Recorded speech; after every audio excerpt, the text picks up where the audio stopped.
첫 번째 표를 보시면 이거는 이제 인구수에 대한 추이를 그래프로 나타낸 겁니다. 2020년도에 전국 인구가 이제 5,134명 정도로 정점을 찍고 네. 2021년도부터는 지속적으로 감소를 하고 있는 모양이고요. 수도권만 따로 좀 통계를 내보면은 아직까지 수도권 인구들은 계속해서 증가를 하고 있는 상황입니다. 그래서 이거는 인구가 수도권으로 이동을 하던가 아니면 출산율 자체가 조금 수도권에 많을 거라고 예상이 되는 이제 그래프고요. 두 번째 장표를 보시면 지역별로 조금 세분화를 해봤습니다. 2023년 대비해서 20년 전이랑 2023년을 대비해서 인구 수가 얼마나 감소를 했는지를 나타내는 건데 지금 이제 빨간색으로 쳐져 있는 부분들이 감소를 한 지역들입니다. 네. 20년 전보다 인구수가 감소를 한 지역이 놀랍게도 가장 많이 감소한 곳이 이제 서울이고요. 서울이랑 이제 부산도 이제 만만치 않게 40만 대 정도로 감소를 했고 그 외에 뭐 대구나 기타 지방 같은 것들이 포함이 되어 있습니다. 근데 전국의 인구는 지금 20년 동안 늘어나고 있었는데 이것도 수도권이랑 뭐 광역시 기타 지방으로 나눠서 좀 보면요. 전국에서 가장 많이 인구가 늘어난 지역이 또 수도권 지역입니다. 수도권은 지금 300만 명 정도 인구가 늘어난 상태인데 이제 광역시에서만 이제 계속해서 감소가 되고 있는 상황이고요. 이걸 비중으로 따져봤을 때는 2003년도에는 수도권보다는 비수도권이 그래도 52.7%로 좀 더 비중이 높았는데 지금은 50.5%가 수도권에 집중이 되어 있는 상황이라서 서울, 경기, 인천 이 세 지역에 뭐 전체 인구의 반 이상이 거주를 하고 있는 지금 상황이고요. 수도권 안에서도 과거 2003년도에는 서울 인구가 가장 많았습니다. 44.6%를 차지를 했었는데 역전이 돼서 경기도 인구가 수도권 전체의 52.4%. 그러니까 수도권에서도 경기도 인구가 굉장히 빠르게 늘어나고 있는 상황입니다. 그러면 이제 지역별로 어떤 연령대가 많이 거주를 하는지를 분석을 해봤는데 20대에서 50대 인구들은 그래도 소비도 좀 많이 하고 소득도 이제 비교적 많이 하는 이제 연령대인데요. 1, 2, 3위가 서울, 경기, 인천입니다. 그러니까 수도권 지역에서 20대와 50대 비중이 가장 높게 나타나고 있고 반면에 60대 오른쪽 도표 보시면 기타 지방이 주로 분포가 되어 있는데 기타 지방이 고령화가 좀 빨리 되고 있는 거죠. 특히 전남 같은 경우에는 거의 뭐 35% 정도가 60대 이상의 인구로 지금 집중이 되어 있는 걸로 보여집니다. 그래서 생산 연령 인구나 이렇게 좀 소비나 소득을 많이 하는 인구들이 늘어나면은 뭐 소비나 투자 같은 것들이 위축이 될 수 있고 소비나 소득 같은 것들이 위축이 되면은 그게 집값에도 영향을 미칠 수 있는 부분이라서 상대적으로 이제 젊은 인구들이 많이 있는 지역들은 그래도 집값이 조금 받쳐줄 수는 있다. 그리고 60대 이상 인구가 많은 지역들은 좀 빠르게 집값이 안정기로 돌아설 수도 있다라고 분석이 됩니다. 그리고 이거는 통계청 자료인데요. 인구 감소 지역이라고 해서 이거를 이제 추산하는 그 공식은 그 가임기 여성들, 그러니까 20대에서 39세 여성 대비해서 60세 이상의 좀 고령층 인구가 얼마나 되는지 그 비중이 0.5 미만이면은 인구 소멸 위험 지역이라고 이제 지정이 되는데 그 지역이 전국에서 지금 49.6% 지역이 소멸 위험 지역으로 지정이 되어 있습니다. 지금 파란색으로 쳐져 있는 지역들이 인구 감소 지역인데요.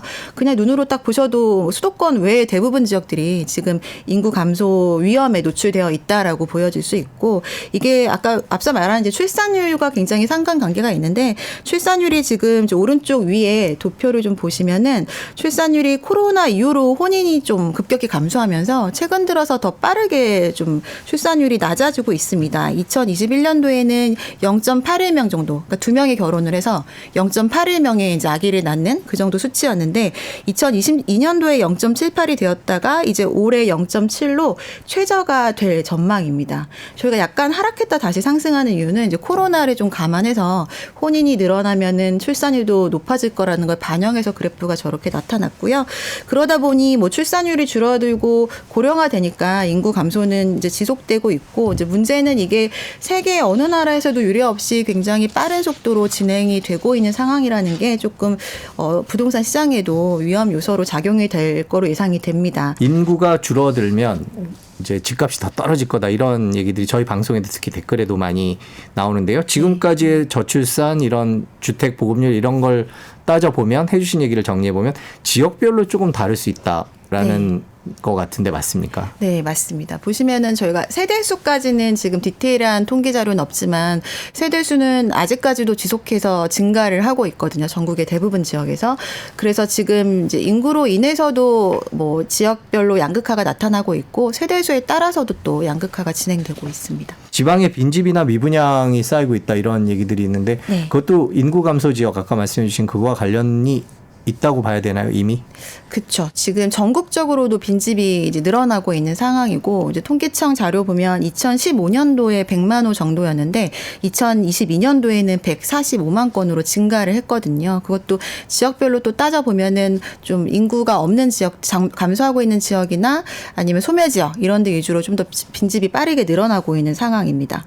특히 이제 빈집의 30% 정도가 경상권에 집중이 되어 있거든요. 그래서 계속해서 뭐 경북이나 이런 지역들 얘기가 나올 수밖에 없는 게 그런 지역들이 인구가 감소하고 있으니까 빈집도 좀 전체의 많은 비중을 차지하고 있는 상황입니다. 출산율과도 연관이 있는 것 같은데 이제 전체적으로 출산율이 떨어지니까 인구가 감소되고 일부는 또 그 세대수가 다른 지역들로 이동을 하고 이런 상황들인데 전체 큰 권역들로만 봤을 때 세대수가 경북 지역만 또 유일하게 올해 처음으로 감소가 됐어요. 네. 다른 지역들은 계속해서 아직까지는 증가를 하고 있고, 근데 세대수를 증가하는 거는 또 이제 1인 가구가 빠르게 늘어나면서 증가를 하는 건데, 뭐 출산율이 지방에 높다 하더라도 사실 어느 정도 좀 장성하면은 이제 수도권으로 이동을 하는 게 요즘에 저희 사회 구조가 이제 됐잖아요. 그래서 이렇게 1인 가구가 늘어나는 지역들, 그리고 세대수가 계속해서 좀 빠르게 증가하는 지역인 특히 뭐 수도권, 그리고 서울이나 뭐 경기도 이런 지역 같은 경우는 세대수가 늘어나고 1인 가구가 늘어난다라는 거는 임차 수요가 증가를 한다라는 얘기가 될 수 있거든요. 그래서 인구가 늘어난다라는 거는 이제 자가 비중이 좀 높아지는 거고, 이렇게 1인 가구가 좀 늘어나는 지역 같은 경우에는 아무래도 이제 자가보다는 임차 수요가 상대적으로 더 늘어나게 될 텐데, 이런 지역들은 투자 수요가 조금 더 집중이 될 가능성이 있습니다. 왜냐하면 투자를 했을 때 임차가 잘 나가야 투자를 하는데 이제 빈집이 되면은 사실 투자의 메리트가 떨어지기 때문에, 근데 그 모든 지역들이 거의 수도권에 집중이 되고 있는 상황이고, 과거에 이제 제2의 수도였던 부산 같은 경우도 인구가 앞에서 보셨다시피 빠르게 감소하고 있고 고령화도 좀 계속해서 진행되고 있기 때문에 아무래도 수도권과 비수도권의 격차가 가장 커질 거로 보여지고요. 그 안에서도 경기도 같은 경우는 세대수가 늘어나면서 공급이 굉장히 많이 되고 있어요. 그리고 지금 계획된 신도시 이런 것도 대부분이 경기도에 집중이 되고 있거든요. 그래서 이런 지역들은 인구가 늘어나고 세대수 늘어나는 속도에 맞춰서 뭐 이제 공급도 있는 건데, 서울처럼 지금 공급이 부족한 상태에서는 공급이 없는데 세대수만 계속해서 좀 늘어나고 있기 때문에 아무래도 상대적으로 가격의 상승 요인이 더 있을 수 있다고 볼 수 있습니다. 지금 저희가 이렇게 얘기하는 것들이 실제로 집값에 영향을 미치는 시기는 언제쯤이라고 봐야 될까요? 그러니까 사실 인구에 대한 얘기가 지금 처음 나온 건 아니잖아요. 뭐 과거 10년 전, 20년 전에도 이제 인구 얘기가 계속 나왔었는데 그만큼 인구 감소에 대한 시그널은 있었지만 이게 즉각적으로 집값에 반영되진 않았었습니다. 그렇지만 이제부터는 좀 본격적으로 반영이 되기 시작했다라고 보여지고 그 속도는 앞으로 더 빨라질 거라고 판단이 되는데, 인구 감소했던 시기가 2021년도잖아요. 네. 그때가 이제 코로나쯤이었는데 그때부터 지역 양극화 현상 얘기도 많이 나왔었거든요. 근데 지금 또 집값이 안정화되고 있는 상태에서 앞으로 인구수가 늘어나거나 아니면 투자 수요가 어떤 지역에 집중이 돼야 집값이 다시 뭐 반등을 할 텐데, 그럴 가능성이 없는 지역들과 있는 지역들과의 차이는 점점 좀 크게 벌어질 거로 생각이 됩니다. 특정 지역의 1인 가구가 더 많이 빠르게 늘어나고 있기 때문에 그런 수도권 같은 지역들은 그런 근거가 이제는 좀 증명이 될 수는 있지만, 앞으로 수도권 외의 지방 같은 경우에는 세대수나 이렇게 1인 가구 증가도 굉장히 좀 줄어들거나 감소할 때도 빨리 올 거라고 생각이 되거든요. 그래서 그런 지역들은 이제 더 이상 그런 부분들이 좀 통하지 않는 시기가 곧 올 거라고 예상이 됩니다. 그렇지만 한국의 1인 가구가 지금 높긴 하지만요, OECD의 평균 정도 수준밖에 안 되거든요. 네. 근데 최근에 이제 혼인율도 너무 감소되고 있고 또 출산율도 저하되고 있기 때문에 1인 가구 이제 증가 같은 것들은 당분간은 계속 될 거라고 예상이 돼서 지금 한 40년도에는 40% 정도가 1인 가구 비중이 될 거라고 통계청에서도 예상을 하고 있거든요. 그래서 당분간 40년도 정도까지는 그래도 세대수가 좀 빠르게 증가를 하겠지만 그 이후부터는 또 상황이 달라질 수도 있을 것 같습니다. 그러니까 지금이 한 34%, 5% 네. 정도인데 40%까지 늘겠지만 그 이상은 올라가지 않을 거다 이렇게 보고 그 있습니다. 이상에는 인구 감소 속도가 더 빠를 거로 생각이 돼요. 세대수 증가보다. 예. 그 시기는 그럼 2040년쯤이다라고 통계청은 보고 있는 건가요? 네, 네. 지금 이제 앞으로의 정책이 굉장히 중요할 것 같아요. 정부에서도 지금 이제 저출산이나 인구 감소가 굉장히 좀 심각하다는 거를 이제 알고 여러 가지 뭐 세제 혜택이나 이런 것들도 계속해서 나오고 있잖아요. 그리고 뭐 대출 관련해서도 이제 신혼부부나 그리고 자녀를 낳는 이런 분들한테 메리트를 주고 있어서 저게 좀 상승 국면을 타면은 좀 다를 수는 있겠지만 현재까지의 추이를 기초로 이제 통계를 내본 통계청 자료를 보면은 이제 40년도 정도까지는 1인 가구도 증가하고 세대 수도 늘어날 수 있지만 그 이후에는 인구 감소 속도가 더 빠르기 때문에 전부 이제 줄어들 거라고 예상을 하고 있거든요. 그래서 다른 변수가 없다라면은 지금이 이제 2024년인데 20년도 정도 이후에는 이런 인구 감소가 집값에 좀 더 심각하게 영향을 미칠 수 있다라고 생각이 됩니다. 이게 사실 집이 실물 자산이긴 하지만 특히 코로나를 기점으로 해서는 특히 젊은 세대들 대상으로는 굉장히 투자 수요로 많이 보고 있거든요. 그래서 이게 지금 집값이 안정화될 때는 인구 감소에 따른 집값 영향 얘기가 더 많이 나오게 돼요. 근데 이게 집값이 다시 상승 국면을 타기 시작하면은 인구수와 상관없는 투자 수요들이 그 시기에 집중적으로 주택 매입을 하면서 거래량도 되게 증가시키잖아요.